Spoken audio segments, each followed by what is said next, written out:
He's a fashion photographer, meaning he works alongside many beautiful women in his profession. Stylists, hair and makeup artists, and of course, models. This is actually how we met. I modeled my way through college and he photographed me, after which we became friends and eventually started dating. We have been together now for almost 3 years. I've since stopped modeling, but he is still a photographer. Never once in our relationship has he given me any reason to question his fidelity. With the exception of me, he has never dated or even befriended any of the models he has photographed. That was, until Rachel came into the picture. I've met Rachel. She seems like a fun chick, the type of girl who draws a lot of positive attention just by entering a room. She's beautiful, but her personality really shines through. She makes you feel like you're her best friend when you're talking to her. A very cool person through and through. That said, I'm not the only one who feels this way. My boyfriend also adores Rachel. The first time he photographed her, he stayed late at the studio and discussed ideas for their next shoot for nearly 3 hours. He was actually late for a night out with me because of it. But he's always had terrible time management, so I didn't think anything of it. The lateness has now become a steady, recurring factor in their shoots together. They hang out long after the stylists and makeup artists leave the studio. They also text a lot, and he's always smiling to himself and laughing when he reads the messages she sends him. At first he would show them to me and try to include me in on all the fun, without me asking. But he abruptly stopped doing that around 2 weeks ago. He tilts his phone away from me now when Rachel messages him. I'm not the jealous type, but if my BF had a history of doing this with the other models, I'd let it slide. The fact that he is only like this with Rachel, and me, I suppose, makes me wary of what might have transpired between them. Rachel herself has stopped talking to me. We used to communicate and have an easy, casual friendship via IG and Snapchat, but she pretty much ignores me now. Guilty conscience? I don't know. The real kicker is, my boyfriend now has a photo of Rachel as the wallpaper on his phone. He's apparently proud of the concept and the editing, and claims it has nothing to do with Rachel herself. Which is totally believable, but doesn't sit right with me. I told him that and he told me I was being irrational. Rachel is single, by the way. She and her BF broke up around 3 weeks ago. I really don't want to fall into the jealous GF trope, but what else am I to think? I don't want to make crazy demands and accuse my BF of cheating on me. Even emotionally, but he really does seem to be fond of this girl in a way that really hurts me. He has other female friends and he doesn't act that way with them. He's capable of being friendly with a girl without flirting or acting suspicious, but with Rachel it's different. He has slowly become very attached to her and I feel like I'm losing him. I have expressed this to him a couple of times, but he always tells me I have nothing to worry about and that he and Rachel are just kindred when it comes to photography. The long nights, constant texting, and phone wallpaper mean nothing. Oh, by the way, she's practically naked in the photo and it wasn't taken for any sort of publication, just for fun. Am I being irrational? Unreasonable? How would you feel in this situation? What would you do? Update. My photographer boyfriend has been growing very close to one of his models, and acting dismissive of my concerns regarding their work relationship. He has a practically naked photo of her as his phone wallpaper. WTF am I supposed to think? He and I are meeting for lunch in an hour. He confessed. I'm kind of a mess right now, but I'm lucky enough to have an amazing support system and a clear head. That's all I really wanted out of this unfortunate situation.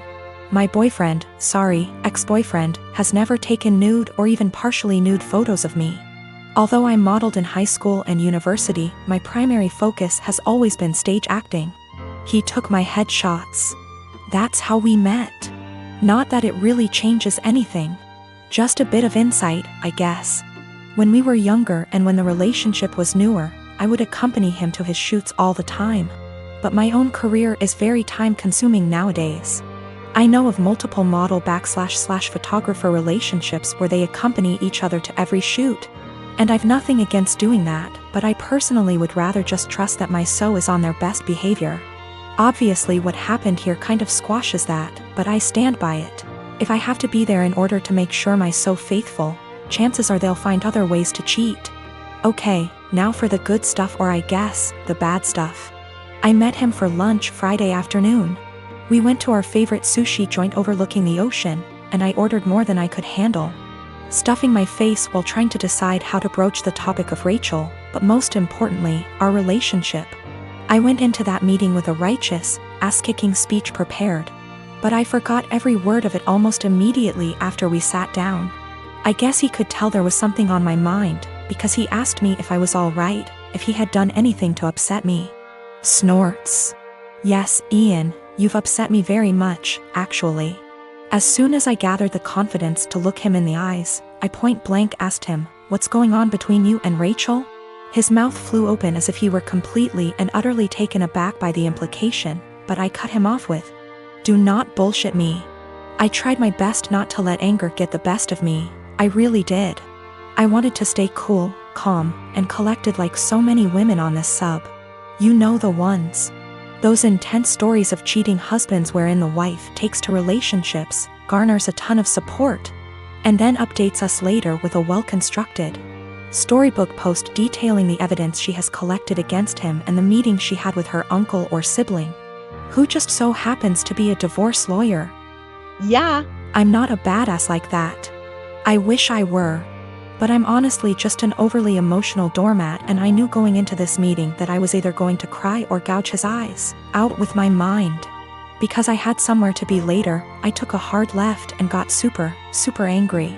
He could see it in me, the anger bubbling over. The people in the restaurant were starting to stare at us, too. In order to save face, I threw money on the table, with tip, and told him to meet me in the parking lot. If I'd had a switchblade on me, I can't say for certain I wouldn't have channeled my inner jet and beat his to the pavement. Kidding. Totally kidding. We met inside my car. He climbed in after me, his head down as though he were ashamed or, I don't know, guilty? I asked him how, and he explained everything to me. No preamble whatsoever. The moment he met Rachel, he felt some type of way towards her. He couldn't tell whether it was just a silly crush or something more, but he knew she felt it, too. How cute. They kissed the first night they met. The night he nearly stood me up. They had crazy, emotional, forbidden intimate the night she and her boyfriend called it quits. And they've been ever since. He mentioned he has always used a condom with her, but I don't care. I'm getting tested. I should mention Rachel was the one who was broken up with in her previous relationship. I don't know why or how. I didn't ask and I don't care to know. Funnily enough, Ian said he doesn't want to be with Rachel, he wants to be with me. And he even provided text messages to show that he's the one who decided not to pursue anything with her on official grounds. But I told him I give zero about what he wants. And unless he can go // his eyes, he should get the out of my car and erase me from his mind before I erase him. I literally said that. In any case, I went home later that day and drank a lot. My friends and family, and most of Ian's friends and family, have rallied around me in support. I guess he told his mother we broke up and how it happened, because she called me this morning and said she's disgusted with her son and that if I need anything at all, she's always there for me. For real, I'm going to miss his family. They're good people. The best people. This is my first adult breakup, by the way. The type of breakup where you're required not only to break up with your so but with their family and friends, as well. These people you've spent so much time getting to know and growing to love, are suddenly not in your life anymore, and it's, well, it's kind of daunting, really. Daunting and sad and infuriating all at the same time. So, that's the conclusion to this story. That's what happened. P.S. He admitted to cheating with Rachel and then I dumped his. So far, his mother, his teenaged stepbrother, and 2 male friends of his, have reached out to me saying how disgusted, ashamed and embarrassed they are on his behalf. On top of 3 mutual friends. It hasn't been 2 days yet. My daughter turns 11 in 6 weeks. She has been begging for a Nintendo Switch. Due to poor grades and overall bad attitude, we decided not to get a Switch. Money isn't the issue, it's her behavior. She acts very entitled and she's lying left and right. I just don't feel now is the right time for a switch. The theft, on Easter, we, my husband, our kids, and myself, are at my husband's aunt and uncle's house. Aunt and uncle have 2 adult children, one of whom is mentally delayed, we'll call her cousin. She functions about a 10 years old level but is in her 40s. She lives in an assisted living apartment and has a job where she gets paid $5 a week. So she doesn't get many upscale things unless they are a gift. Well, cousin had an old Game Boy that she saved up to buy and was playing while we were there. She eventually set it down and moved on to playing a board game with us while the kids ran around playing. My kid decided to be an epic turd and took the Game Boy. She snuck it out of aunt and uncle's by asking if she could go to our car to look for a book she had brought, and stashed it in the glove box.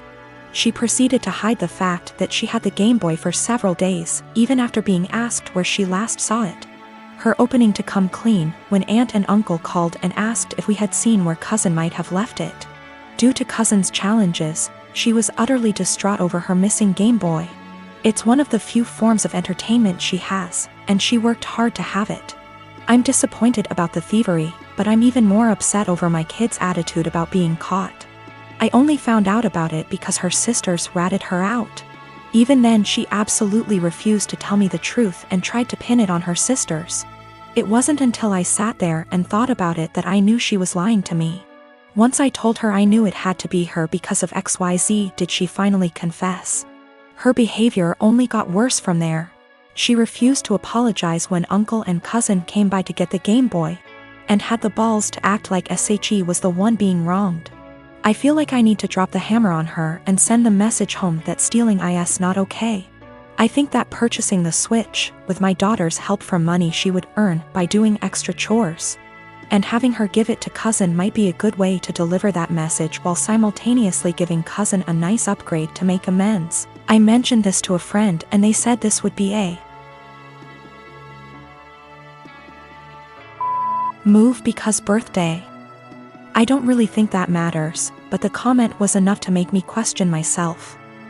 I do intend on giving my kiddo the opportunity to earn a Switch down the line, just not in such close proximity to this incident. Not sure how or when, since I have a SO to consult, but the opportunity will be provided in some way. Our therapist is of the opinion that my daughter largely has these issues because of the inconsistent co-parenting relationship her bio dad has with my husband and I. My husband and I are big on structure, boundaries, natural consequences, and following through. Her bio dad is the exact opposite of us. He and his family hardly ever tell her no to the things she wants, and give her a ridiculous amount of treats, toys, candy, etc., and this is causing her to be confused, to struggle with our expectations, and express herself negatively. I assure you, we have been addressing these behaviors for quite some time. My husband and I come from the same background. The only difference is that his mother isn't of that ethnicity, so he wasn't raised in the culture like I was. When we started dating, I helped him reconnect with his roots. This eventually led to him reaching out to his estranged father's family and becoming close with them. I think my mother-in-law has sort of held that against me ever since. Throughout the course of our relationship, she has made multiple comments about how she doesn't like the amount of emphasis I put on my heritage. When we told her I was pregnant with twins, she later said something about not wanting her future grandchildren to care about that stuff like I do. I've learned to ignore her comments because trying to explain myself to her has never helped. And I try to avoid conflicts whenever I can. My husband and I decided that the babies would have a first name from our culture, and their middle name would be a typical American name. My parents did the same thing with my name too, so it was just a continuation of that tradition. My mother-in-law ended up seeing texts between me and my husband where we said the middle names. But she assumed that we were talking about first names, so she went out and got the babies matching sweaters, with the names printed on the front of them. She showed the sweaters to me after they arrived. And I thanked her for the gift but didn't correct her on the fact that those were the middle names. I was sort of peeved that she had snooped through text messages to try to find out the names before we told her anyway. So I didn't want to give her their first ones on top of that. Last night when she was over at our house, she told me how relieved she was that we had chosen normal names for her grandchildren, and not a ridiculously difficult to pronounce name like mine. My husband asked what she was talking about.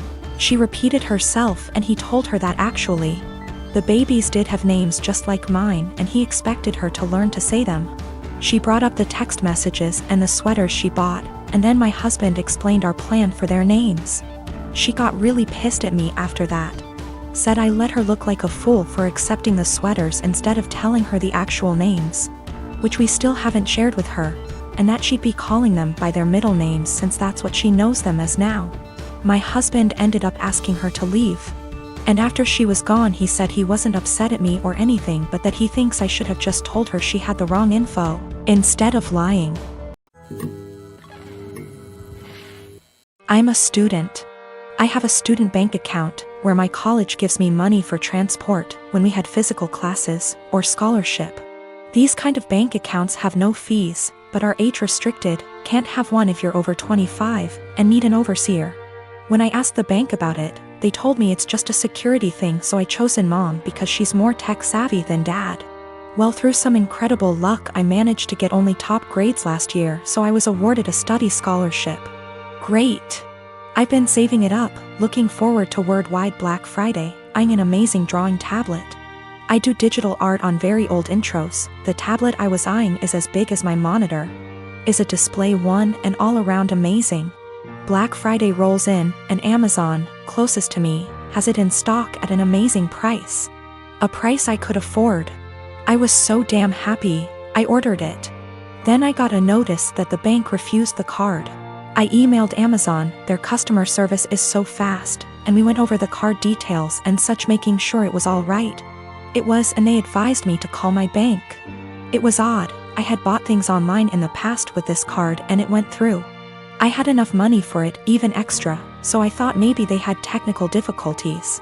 But it was too late in the day to call, and they don't work weekends, so I left an email.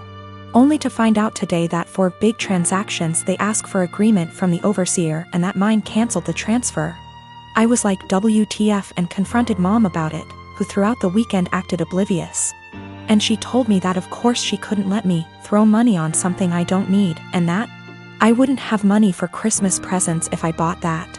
Then she had the audacity to ask me what I was planning to get my family this year. I told her that they won't get anything more than a bread shadow from me, and I went to my room and cried on the carpet. I missed out on the offer. I can't afford the tablet anymore, and it's all because mom wanted Christmas gifts. And no, I won't get her anything. Last year she got me a blouse too small for me that she later took for herself. She can gift herself this year too. Bread shadow, expression for nothing in my language.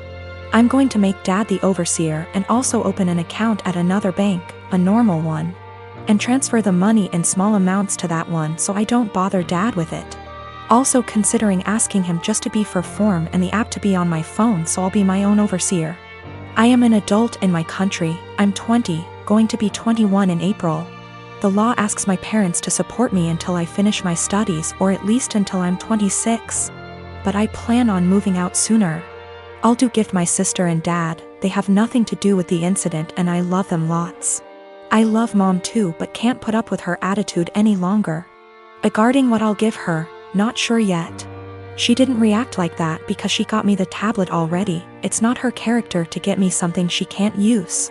Regarding the gift dad's planning on, and which she'll claim is from both of them, dad is going to build a bigger enclosure for my lizard. I may wrap my lizard's old branches nice and gift those to mom, as per Christmas traditions regarding naughty kids. And she doesn't like my scaly boy at all, so double points I goose. People saying that a drawing tablet is useless. But the question was if I was an A for the way I reacted and my decision to not give her a gift anymore. As it's my money, I literally can do whatever I wish with it, and a display drawing tablet is incredibly useful for an aspiring digital artist as myself.